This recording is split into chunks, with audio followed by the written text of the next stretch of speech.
Hello everyone, and now welcome to Game 2 in the series. Game 2 taking place here on Whirlwind, as we see another Protoss versus Zerg matchup. Sand spawning as the red Protoss on the top left-hand side of the map. Meanwhile, on the bottom right, we do have Gamania Slam spawning as the blue Zerg. Hopefully, as the games do continue, we will not see as many lag issues from my computer.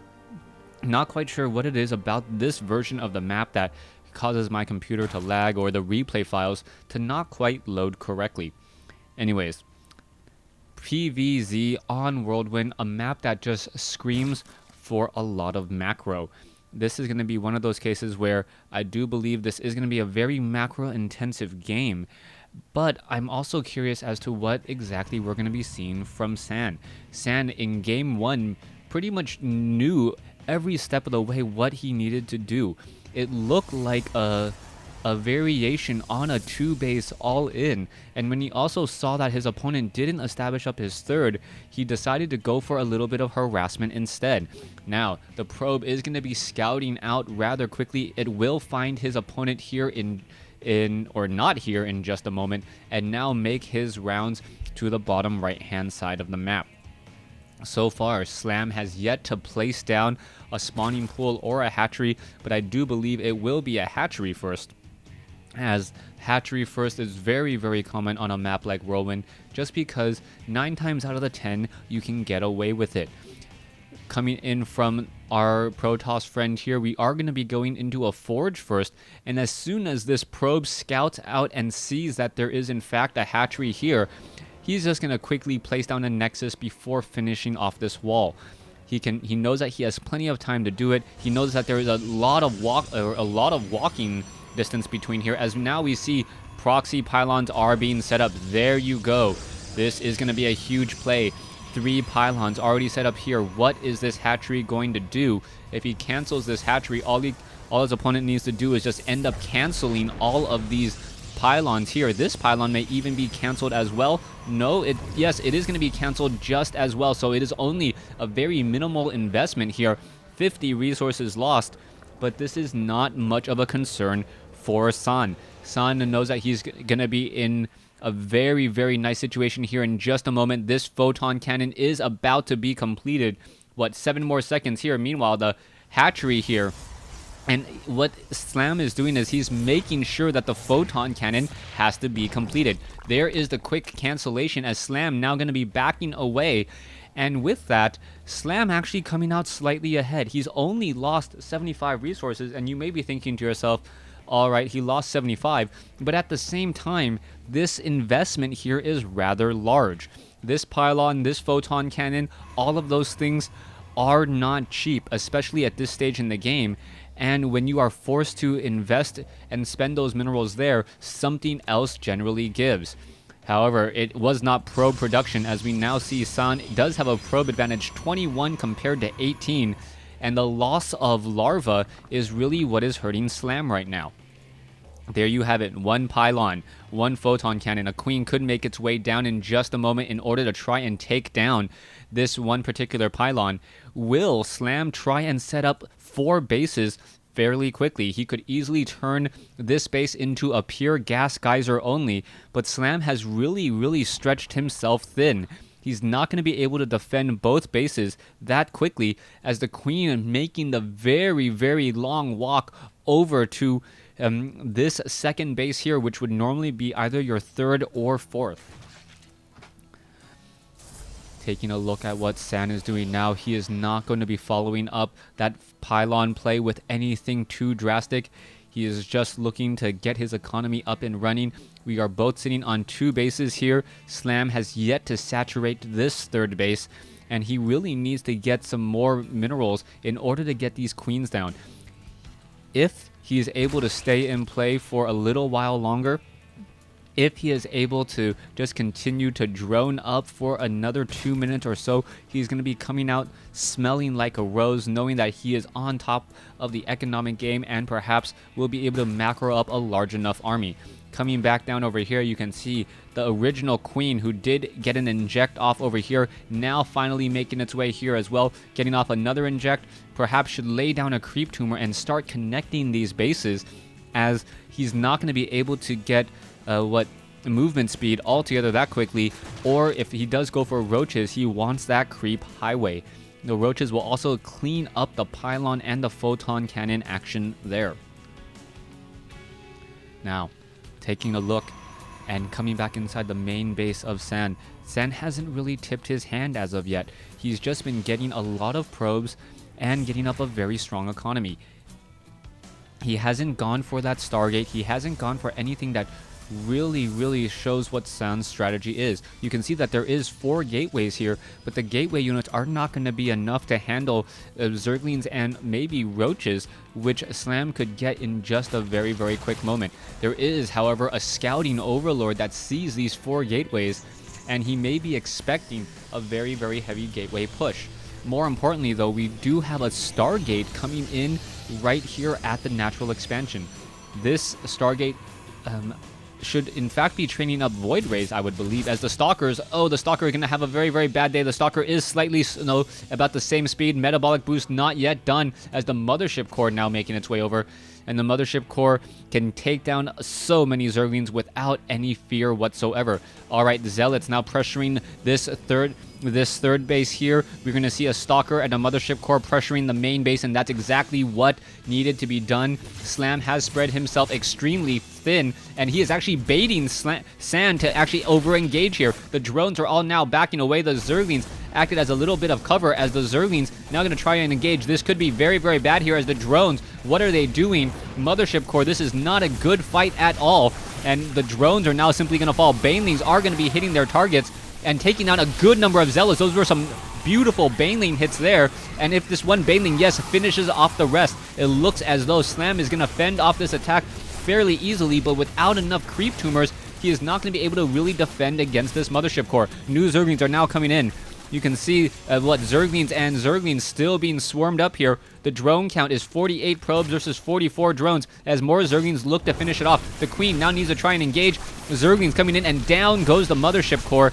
Beautiful play by Slam there with those Banelings. Banelings, a unit that you normally do not see against a Protoss, and you see them used very effectively here in Game 2. Beautifully done. Still remember though, there is one proxy pylon here. The Zerglings are looking to get us decent surround here and try and take down this photon cannon. Needs to come in with a large bunch here, and there you go. Photon cannon has been taken down. It will be followed up by this pylon, and now things are pretty even, as we should be seeing a 4th base come in for Slam. Alright, but what is this? Any good StarCraft 2 player always has a transition, and the transition is going to be Void Rays. Void Rays, very effective, especially with the level 1 weapons upgrade coming in for air, and with a second Stargate now being added, this Void Ray army is going to be very devastating. Zerglings don't have to worry all too much. They can run away from that Void Ray beam. The prismatic, is it the prismatic beam? Yes, the prismatic beam cannot catch up to those Zerglings all too well, but the Zerglings are not going to be able to push up here, and they are forced to back off again. Supply, we are sitting at 90 compared to 90. Harvester count is 56 to 64, as the Zerglings cannot be sacrificing themselves like this. Meanwhile, Hallucinated Phoenix doing a little bit of scouting, gonna get more information here, as we are already going into 2-2 upgrades, and this is looking like a completely different game than Game 1. Slam already winning the upgrade war, gonna be going into 2-2 upgrades for those Zerglings, But the problem is it's only the melee upgrades. His only real transition will be Ultralisk, which Void Rays can easily handle. That is my concern there. The Prismatic Beam will be doing 17 damage to anything with armor. As you can see, that Prismatic alignment now coming on, and you can see how much damage is being dealt in just a matter of seconds here. The Queens trying to get some transfusions off. Is it going to be enough as a 4th Void Ray comes in? There is the recall, and wow. A 60 hit point difference. If he had stayed for another second, even a half a second longer, I do believe this hatchery would have fallen. Spore Crawlers now coming into position here. I think these Spore Crawlers need to be a little bit further out for them to be effective, especially if your hatchery is only down to 68 hit points, as a lone Void Ray should be able to come in and simply snipe it. Coming in from back over here, you can see a couple of transfusions coming across, and with those transfusions, that hatchery is going to be fairly well protected. One of those situations where I do not want to lose the mining time. I am definitely going to just build 3 Spore Crawlers as opposed to losing that precious mining time. 4th base now already running up from Slam. Meanwhile, Zealots looking to do a bit of a run by. Not going to find much luck there, as the Zerglings are already upgraded 1-1 compared to 1-0 Zealots. Zerglings easily winning out on that fight, as there is now a handful of Queens. Spore Crawler now coming in. We are going to see another Prismatic Alignment charge coming in here, and is it going to work? Yes, it looks like it will.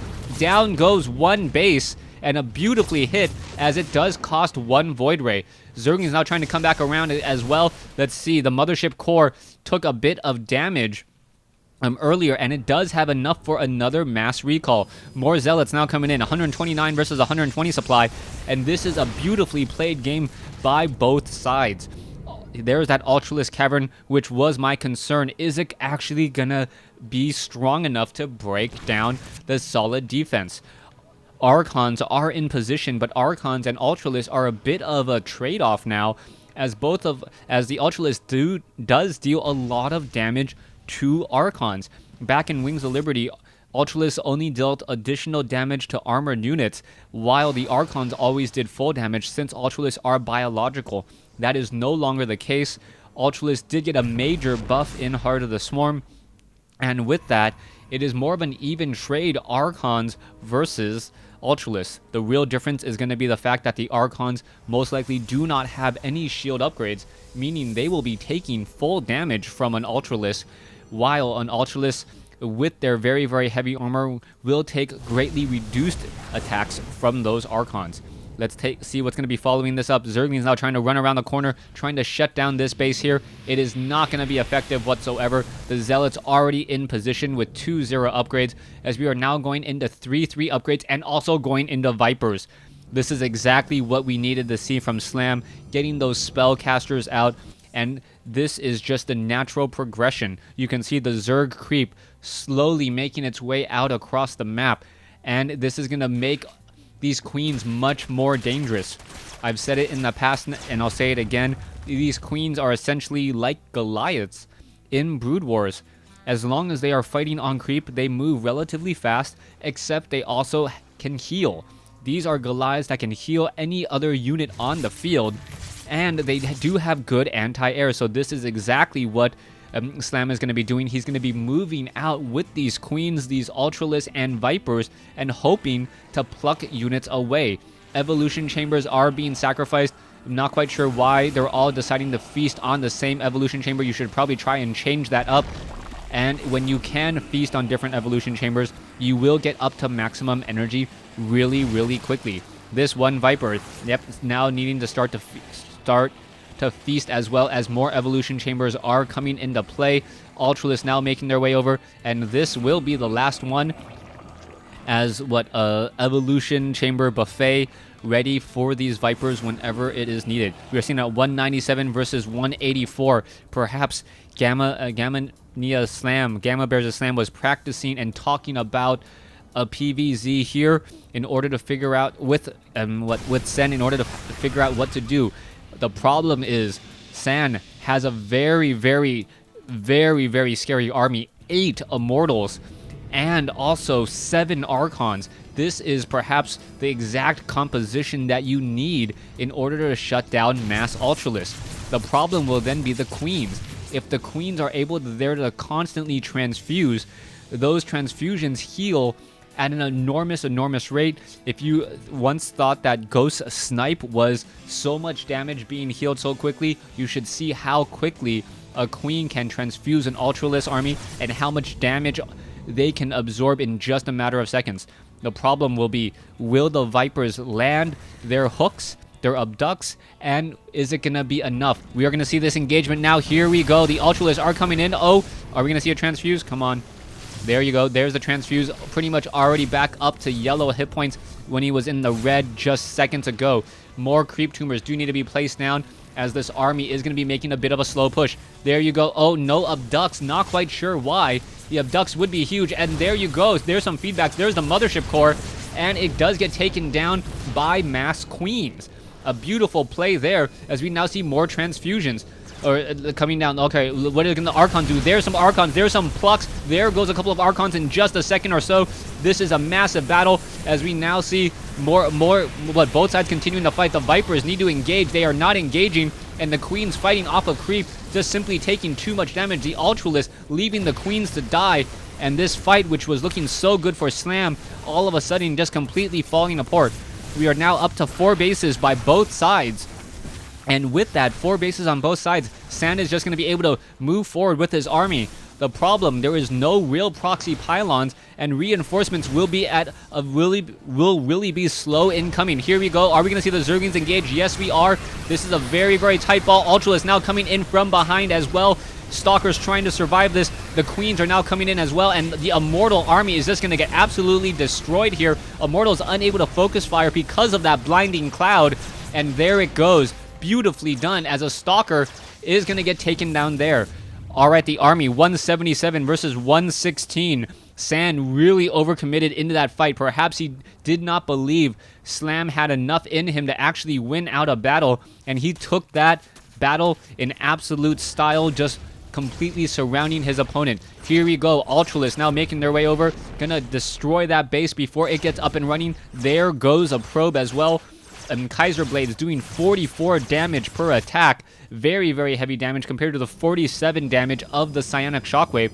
But then when you consider the fact that the Ultralisk does attack much more quickly, the attack rate of a Marine versus an Archon, which is almost, or actually I believe it's twice as slow. So the Ultralisk can actually get 2 rounds of attack in the one it takes an Archon. All right, here you go. Phoenix is now making their way over. Oh, this could be very bad. Are we going to see a transfusion on that Viper? The Viper just too concentrated on his own dinner to realize that he's getting shot down. All right, the Phoenix is unable to really finish off that Viper there. The Viper count up to 7 now, but we need to see more Queens in this group in order to keep these Vipers and these Ultralisks alive. Zealots now trying to hold on to this base here. The main base has been mined out nearly by both sides. Only 1 worker left. At the 9 o'clock position, we see Slam now taking up a new base. Now this is a bit curious. Why? I do not understand why exactly Slam is expanding towards his opponent. It could be the fact that there is 1 Zealot here. He probably perhaps tried to do a double expand, as Zealots now making their way over. The Zealots having a very easy time trying to take down this hatchery, and almost do so. If these Ultralisks were a second or 2 later, this hatchery would have fallen because of those level 3 psionic blades. Level 3 weapon upgrades coming in, dealing so much additional damage. Only buildings in StarCraft 2 don't get upgrades unless you consider Protoss shields. But when was the last time you saw a Protoss player actually get... Oh, well, I guess now is the last time you saw a Protoss player actually get some shield upgrades. Here you go. Another hatchery attempt not going to work. We are now looking at Broodlords. And the Broodlords, with their superior range, are going to look to shut down and perhaps choke up the Zealots. Right now, we do have a mineral dump in mass Zealots. These Zealots are just getting taken out. But it really feels like Sam was like, you know what, I need to spend a little bit of something, try and make something happen. Meanwhile, Slam is sitting on close to 4,000 resources, and he can replenish his army much more quickly. Also, we see 32 larvae on the field, and with that much larva, he can pretty much rebuild his army to be anything he wants. All right, Archons, Immortals, High Templars all coming in together. The Ultralisk now coming in. What's going to be happening here?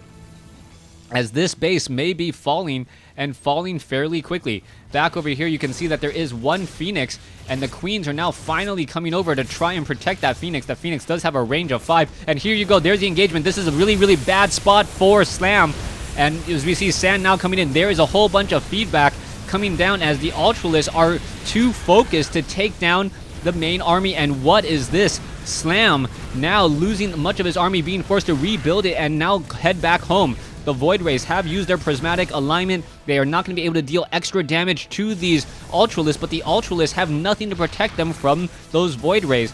All the Queens were taken down as we now see 17, count them, 17 Corruptors making their way out onto the field. All right, Ultralists, where are they going? This is not a good fight at all, and this may be a complete throwaway game as the Greater Spire is very, very much in trouble. Meanwhile, Ultralists now trying to do a little bit of a base trade. There are Dark Templars in position to try and take down these Ultralists, and this is going to be a very, very easy defend. Meanwhile, the main attack force of Sand just taking down unit after unit. You can see High Templars are in position here. Perhaps we'll see some more Psystorm. There are Vipers and there are Corruptors. Is it going to be enough? This base race and what looked like a guaranteed victory for Slam all of a sudden looks like a victory for Sand here. This was completely a bad decision by Slam to split up his army and engage away from creep. The Queens were just caught out of position, taken down, and once that happened, the Void Rays could easily rip through any Ultralist that we saw. Alright, Corruptors now attempting to fly away. Dark Templars now coming in to engage. The Void Rays going after all of these Corruptors. The Corruptors unable to take them down as the Prismatic Alignment has come back online. And Slam must be absolutely kicking himself here. He could have taken the game and engaged out of position, taking the loss. Thanks for watching. Thanks for listening. I hope you guys enjoyed this 2-game set between Azubu's Sand and Gamma Bears' Slam. Game 2 taking place here on Whirlwind, and Slam just completely throwing away that game in the last moments there. Thanks for watching. Thanks for listening.